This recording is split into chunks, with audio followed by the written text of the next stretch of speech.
బాహుబలి సినిమాలో మన శివగామి గారు అయితే ఒక మాట అయితే అంటారు. అంటే బాహుబలి మరణం తథ్యం అనేసి ఒక మాట అయితే అంటారు కదా.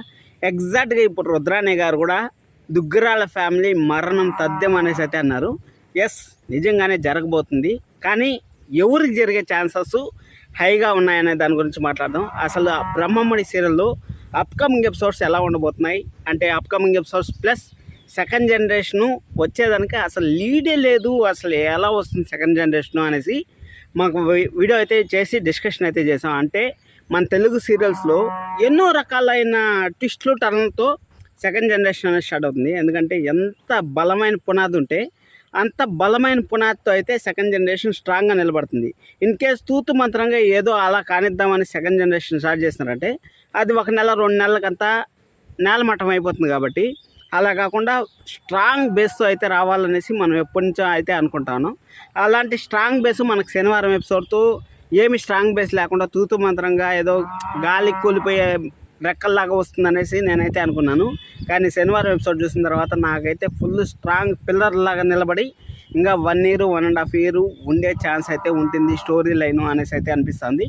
దీనిలో రాజ్ కావ్య కూడా ఉండకపోవచ్చు, చెప్పలేము. ఎందుకంటే ఏ ట్విస్ట్ అన్నా జరగచ్చు. ఆ ట్విస్ట్ ఏమై ఉంటుంది ఏమనేసి మాట్లాడదాం.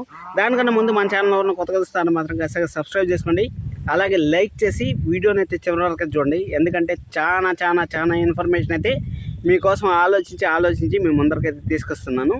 ఇక్కడ ఫస్ట్ ఆఫ్ ఆల్ మనం శనివారం ఎపిసోడ్ కానీ చూసుకున్నట్టయితే శనివారం ఎపిసోడ్లో రుద్రాణి గారు ఎలాగైనా సరే ఇంట్లో దుగ్గరాల ఫ్యామిలీ వాళ్ళ దగ్గర సింపతి వర్కౌట్ చేసి, అంటే వాళ్ళ దగ్గర గుజ్జు లేదనేసి మనం రుద్రాణి గారు మాట్లాడుతూనే ఉన్నారు. అలాగే మనం కూడా మాట్లాడుతూనే ఉన్నాం. గుజ్జు లేదు, వాళ్ళు ఎలాగైనా సరే కరిగిపోతారని మనం మాట్లాడుతూనే ఉన్నాం కదా. అలాగే వాళ్ళు ఎక్కడన్నా కరిగిపోతారేమో అనేసి అక్కడ రుద్రాణి గారు పోయేసి నాటకాలు అయితే మొదలుపెట్టారు. అంటే ఎలా మొదలుపెట్టారంటే మినిస్టర్ గారి దగ్గర నుంచి పోయేసి ఏదో మధ్యవర్తి ఒకరు కావాలంటారు కదా. ఏదైనా గలాట్ జరిగినప్పుడు ఏదైనా సరే ఒక మధ్యవర్తి కావాలంటారు కదా. ఆ విధంగా మధ్యవర్తి లాగా మినిస్టర్ గారి దగ్గర పోయేసి మనం సింపతి కొట్టేసి మళ్ళీ ఆ ఇంట్లోకి పోయేసి మన దానిలక్ష్మి గారికి బాగా పుల్లలు పెట్టి ఆ ట్రస్ట్ అవేమీ లేకుండా దుగ్గరాల ఫ్యామిలీ ఆస్తి అంతా మనకే సొంతం అయిపోవాలి అన్నట్టయితే ప్లాన్ చేశారు. అమ్మ, కొడుకు, కూతురు అందరూ కలిసి అయితే ప్లాన్ చేశారు. ప్లాన్ చేస్తే ఆ ప్లాన్ అయితే మన అప్పు వాళ్ళు అయితే బెడ్స్ కొట్టారు. బెడ్స్ కొట్టడం అంటే అప్పు వాళ్ళకి ఎలా యాక్సిడెంట్ జరిగింది ఏమనేసి మనకు చూపించలేదు. కానీ యాక్సిడెంట్ అయితే జరిగింది. యాక్సిడెంట్ జరిగిన తర్వాత మన అప్పు వాళ్ళు అయితే వచ్చి మొత్తం రుద్రాణి గారికి అయితే ఏమేమి చేసింది రుద్రాణి గారు అసలు పిల్లలు మార్చడానికి ఇక్కడ పరోక్షంగా కారణం మినిస్టర్ గారు అయితే ప్రత్యక్షంగా అయితే రుద్రాణి గారి కారణము, రుద్రాణి గారి ఆస్తి కోసం ఈ ప్రయత్నాలు ఈ కుట్రలను చేశారు అనేసి. అంటే ఎవరికైనా సరే గాయపడిన వాళ్ళకే వాళ్ళ బాధ తెలుస్తుంది, గాయపడిన వాళ్ళకే వాళ్ళ నొప్పి తెలుస్తుంది అనేసి మనం అంటాం కదా. అదేవిధంగా కావ్య నా ప్రాణాలను తెగించడానికి నేను సిద్ధపడ్డాను, అలాంటిది నా బిడ్డని మీరు దూరం చేయాలనుకుంటారా అనేసి అక్కడ చెప్పు తీసుకొని కొట్టడం మాత్రం నెక్స్ట్ లెవెల్ అయితే అనిపించింది. నెక్స్ట్ లెవెల్ అనిపించిన తర్వాత నేనేమనుకున్నా అంటే రుద్రాణి గారు రుద్రాణి గారిని కొట్టేసిన తర్వాత రుద్రాణి గారిని పోలీసులు అరెస్ట్ చేస్తారేమో. ఎందుకంటే అప్పు వాళ్ళని కూడా యాక్సిడెంట్ చేసింది, ఇవన్నీ చేసింది కాబట్టి రుద్రాణి గారిని ఖచ్చితంగా పోలీసులు అరెస్ట్ చేస్తారు. అరెస్ట్ చేసిన తర్వాత ఇంకేం సెకండ్ జనరేషన్ సింపుల్గా దుగ్గరాల ఫ్యామిలీ 50% ఆస్తిని అయితే ట్రస్ట్కి అయితే రాసి ఇచ్చేస్తారు.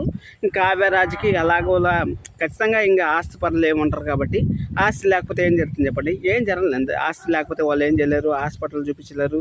ఇంకా రుద్రాణి గారు, దానిలక్ష్మి గారు, అలాగే వాళ్ళు కూడా కళ్యాణం వాళ్ళంతా బాగా రిచ్గా ఉంటారు. వీళ్ళు మన కావ్యరాజ్ అయితే కొంచెం లో మిడిల్ క్లాస్ లాగా బతుకుతూ ఉంటారు అనేసి నేనైతే అనుకున్నాను. అది యాక్చువల్గా అనుకున్నది. కానీ శనివారమే పెద్ద ట్విస్ట్ అయితే మనకు వచ్చింది. పెద్ద ట్విస్ట్ ఏమొచ్చిందంటే ఇక్కడ రుద్రాణి గారిని అరెస్ట్ చేయకుండా మనకు దాంట్లో కొన్ని కీ పాయింట్స్ అయితే మనకు చూపించారంటే రుద్రాణి గారిని ఎందుకు అరెస్ట్ చేయలేము, అసలు రుద్రాణి గారు చేసిన తప్పే ఉంది, మినిస్టర్ కోర్టుకు రాడు కదా అనేసి ఏదో కొన్ని కహానీలు అయితే మనకు చెప్పి మన వాళ్ళ దగ్గర అయితే మన వాళ్ళు అయితే మన బుర్రలు అయితే మైండ్ వాష్ చేశారు. మైండ్ వాష్ చేసిన తర్వాత అక్కడ అసలైన ప్రోమో అయితే వచ్చింది మనకి. అంటే నేను చెప్పాను మీకు శనివారం ఎపిసోడ్లో ప్రోమో కోసం అయితే నేను వెయిట్ చేస్తున్నాను. ప్రోమో ఎపిసోడ్లో మనకు చాలా కీలకం మారబోతుంది. ఎందుకంటే ఎవరికి ఏం జరగబోతుంది అంటే సెకండ్ జనరేషన్ అంటే 5 years లేటరు లేకపోతే 20 years లేటర్ అనే వేస్తారు కదా. ఆ విధంగా జరగబోతుంది అనేసి నేనైతే అనుకున్నాను. అలాగే 3 ఆడపిల్లలు పుట్టారు. 3 ఆడపిల్లలు ఎందుకు పుట్టారు, 3 ఆడపిల్లల స్టోరీ మళ్ళీ వస్తుంది అనేసి నేను ఎన్నెన్నో ఆలోచన అయితే చేశాను. ఆలోచనలు అంతా భిన్నంగా అయితే మారాయి. కొన్ని భిన్నాలు ఉన్నాయి, కొన్ని పాజిటివ్స్ ఉన్నాయి, కొన్ని నెగిటివ్స్ ఉన్నాయి. వాటి గురించి కూడా డిస్కషన్ అయితే చేద్దాం. ఫస్ట్ ఆఫ్ ఆల్ మనకు రుద్రాణి గారు అయితే శ్రీశైలం పోయేటప్పుడు మనకు లాస్ట్ ఇయర్ కూడా చూసుకున్నట్టయితే మన రాజుకి ఎంత ప్రాబ్లం జరిగిందో మేము అందరూ తెలిసిన విషయం. శ్రీశైలం అంటేనే అక్కడ ఒక డేంజర్ స్పాట్ లాగా అయితే దుగ్గిరాల ఫ్యామిలీకి అయితే అయిపోయింది. ఇక్కడ రాజ్ కావ్య కూడా శ్రీశైలం పోయేటప్పుడే యామిని అనే క్యారెక్టర్ కొత్త క్యారెక్టర్ అయితే ఎంటర్ అయ్యింది. యామిని క్యారెక్టర్ వల్ల మన రాజు గతం మర్చిపోయిన తర్వాత మన రాజు అలాగే కావ్య దగ్గర అవ్వడానికి ఎన్ని కష్టాలు ఎన్ని ప్రయత్నాలు మనం చూసాము.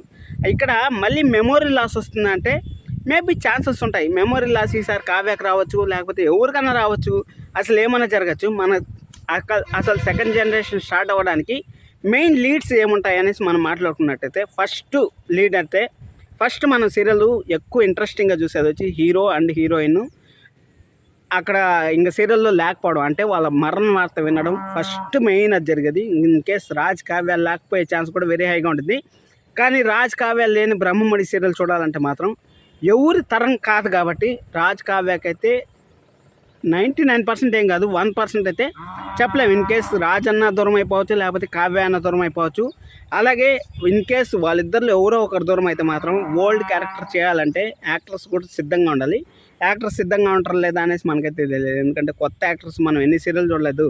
సెకండ్ జనరేషన్ తీసుకున్నట్టయితే ఇప్పుడు నిన్ను కోరి చిన్ని సీరియల్ తీసుకున్నా కానీ, అలాగే మనకు ఇది పలికే బంగారమైన తీసుకున్నా కానీ, అలాగే ఇంకా మస్తు సీరియల్స్ ఉన్నాయి. ఆ మస్తు సీరియల్స్లో ఓల్డ్ యాక్టర్స్ కొంచెం అంటే యంగ్ ఏజ్లో ఉండేవాళ్ళు ఓల్డ్ యాక్టర్స్గా నటించాలని మాత్రం కొంచెం డిసప్పాయింట్ అయితే అవుతారు. కాబట్టి ఆ విధంగా డిసప్పాయింట్ అయ్యి వాళ్ళు ఏమైనా సీరియల్ నుంచి లెఫ్ట్ అయ్యే ఛాన్స్ కూడా ఉంటుంది.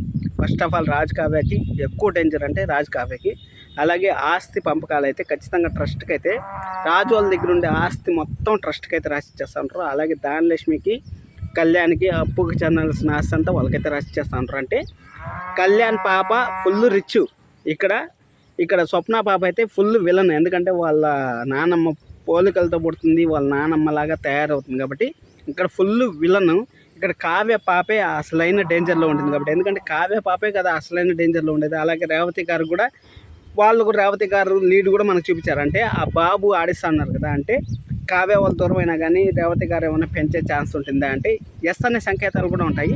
అదే అయిపోయిన తర్వాత ఫస్ట్ ప్రాబ్లం అది. ఇంకా సెకండ్ ప్రాబ్లంలో ఎవరో ఒకరు మిస్సింగ్. అంటే ఇన్ కేస్ రాజు అన్న దూరం అవ్వచ్చు, లేకపోతే కావ్య అన్న దూరం అవ్వచ్చు. అంటే వాళ్ళు ఉంటారు, ఒకరి దగ్గర ఉండరు. అంటే వేరే జాగాల్లో ఉంటారు, వేరే ప్రదేశాల్లో ఉంటారు. లేకపోతే కావ్యరాజు దగ్గర ఉన్నా కానీ కావ్య బిడ్డకు దూరం అయ్యే ఛాన్స్ కూడా ఉంటుంది. బ్రహ్మముడి సీరియల్లో ఎలా చెప్పాలంటే ప్రతి ఒక్క పాయింట్ని అయితే ఫస్ట్ జనరేషన్లో లాక్కొని వచ్చేస్తారు. అంటే భార్యాభర్తల దూరం జరిగిపోయింది, అదైపోయిన తర్వాత బిడ్డను మార్చడం జరిగిపోయింది, అదైపోయిన తర్వాత గతం మర్చిపోవడం జరిగిపోయింది. ఇవన్నీ ప్రతి ఒక్క సీను జరిగిపోయాయి. కాబట్టి ఇప్పుడు వచ్చే సీను ఎంత స్ట్రాంగ్గా ఉంటే అంత బేస్ అనేది స్ట్రాంగ్గా ఉంటుంది. ఎందుకంటే ఒక్క పాయింట్ తీసుకున్నారంటే మన డైరెక్టర్ గారు కానీ అది 4 నెలలు ఎలాగోలా లాగేస్తారని మనకు తెలుసు. ఎందుకంటే బ్రహ్మముడి సీరియల్ ఇప్పుడిప్పుడే మంచి పొజిషన్కి అయితే వస్తుంది కాబట్టి ఆ పొజిషన్ని మళ్ళీ నిలబెట్టుకోవాలంటే మాత్రం ఖచ్చితంగా ఈ వారం అనేది చాలా చాలా చాలా చాలా కీలకంగా మారబోతుందని మనకైతే తెలుసు. అక్కడ మారుతూ ఉంటే ఇంకా వాళ్ళకి హాస్పిటల్ చూపించాలన్నా కానీ వాళ్ళ దగ్గర అయితే డబ్బు లేదు.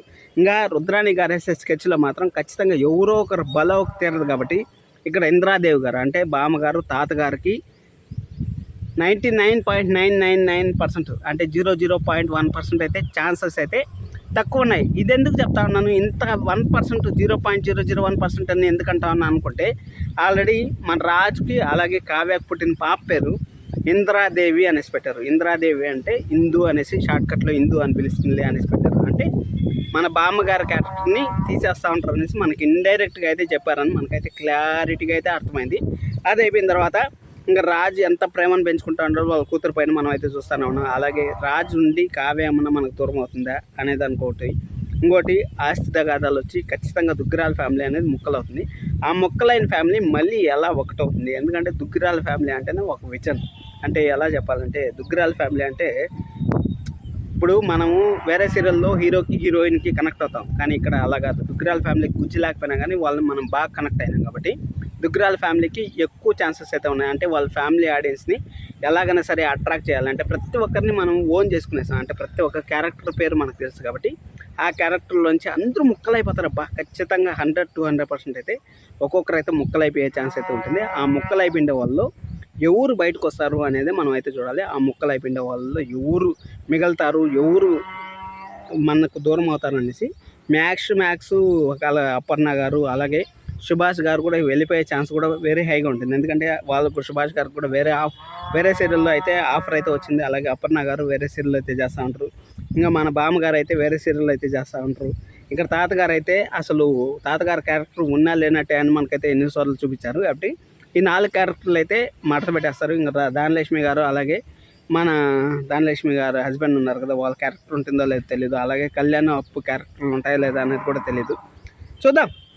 మనకి ఈ వారంలో అయితే ఒక క్లారిటీ అయితే వస్తుంది. సెకండ్ జనరేషన్ అంటే మరణం తథ్యం అనేసి మనకైతే అనిపిస్తుంది. మరణం ఎవరిది తథ్యం అనేది మనం అయితే తోటలో చూడబోతున్నాం అనేసి క్లారిటీ అయితే వస్తుంది. మీరైతే సబ్స్క్రైబ్ చేసుకోండి మరిన్ని వీడియోస్ కోసం. మనం రేపటి నుంచి అప్డేట్స్ అయితే వస్తూ ఉంటాయి. 1000 ఎపిసోడ్స్ వరకు నాకు తెలిసినంత వరకు ఫస్ట్ జనరేషన్ లాగేస్తారని నాకు అనిపిస్తుంది. ఇంకా 30 ఎపిసోడ్లు వాళ్ళ దగ్గర గోల్డెన్ స్టోరీ ఉంటుంది. ఆడ నామకరణాలని అవన్నీ ఇవన్నీ లాగేస్తారు. అలాగే శ్రీశైలం అంటేనే అక్కడ డేంజర్ స్పాట్ అనేసి మనకు ఫస్ట్ చూపించారు. ఇప్పుడు మళ్ళీ శ్రీశైలం అంట అంటారు. కానీ విలన్ అనే వాళ్ళు ఖచ్చితంగా గెలుస్తారు. విలన్ గెలిస్తేనే కదా అక్కడ సీరియల్ ముందుకు జరగడానికి.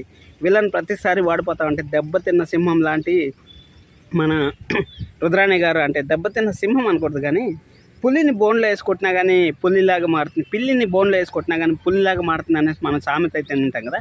అదేవిధంగా ఇక్కడ బామ్మగారు కానీ అపర్ణ గారు కానీ ధనలక్ష్మి గారు కానీ ఎంత తిట్టినా ఎంత కొట్టినా చీమ కొట్టినట్టు కూడా ఉండేది కాదు. మన రుద్రాణి గారికి అయితే చీమ కాదు కదా, కనీసం ఒక గడ్డి పోచొచ్చి మనకు అలా తగిలినా కానీ అలా ఉండేది కాదు. కానీ కావ్య చేసిండే పనికి రుద్రాణి గారు ఎక్కడ లేని కడుపు మంట, ఎక్కడ లేని ఆవేశం, ఎక్కడ లేని కట్టలు దించుకొని అయితే బయటకు వచ్చింది.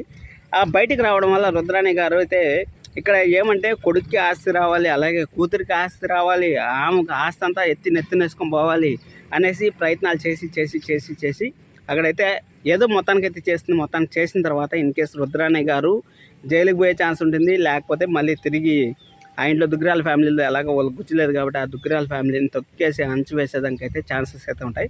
లేకపోతే రాజ్ కావ్య ఆ ఇంటికి దూరం అయిపోయేసి, రాజ్ కావ్య వాళ్ళ కూతురు ఆ ఇంటికి దూరం అయిపోయేసి ఈ దుగ్గిరాల ఫ్యామిలీ కంప్లీట్గా ఏమైనా గతం మర్చిపోతుందా అనే దాని గురించి చూడాలి. గతం మర్చిపోయేది ఒకటే ఉండేది. ఇంకా ఏమన్నా ఐడియాలు ఉంటే మీ దగ్గర ఏమన్నా ఐడియాలు ఉంటే కింద కామెంట్ చేయండి. లైక్ చేయడం అసలు మర్చిపోతండి, సబ్స్క్రైబ్ చేసుకోవడం కూడా అసలు మర్చిపోతండి. Thank you so much, love you all.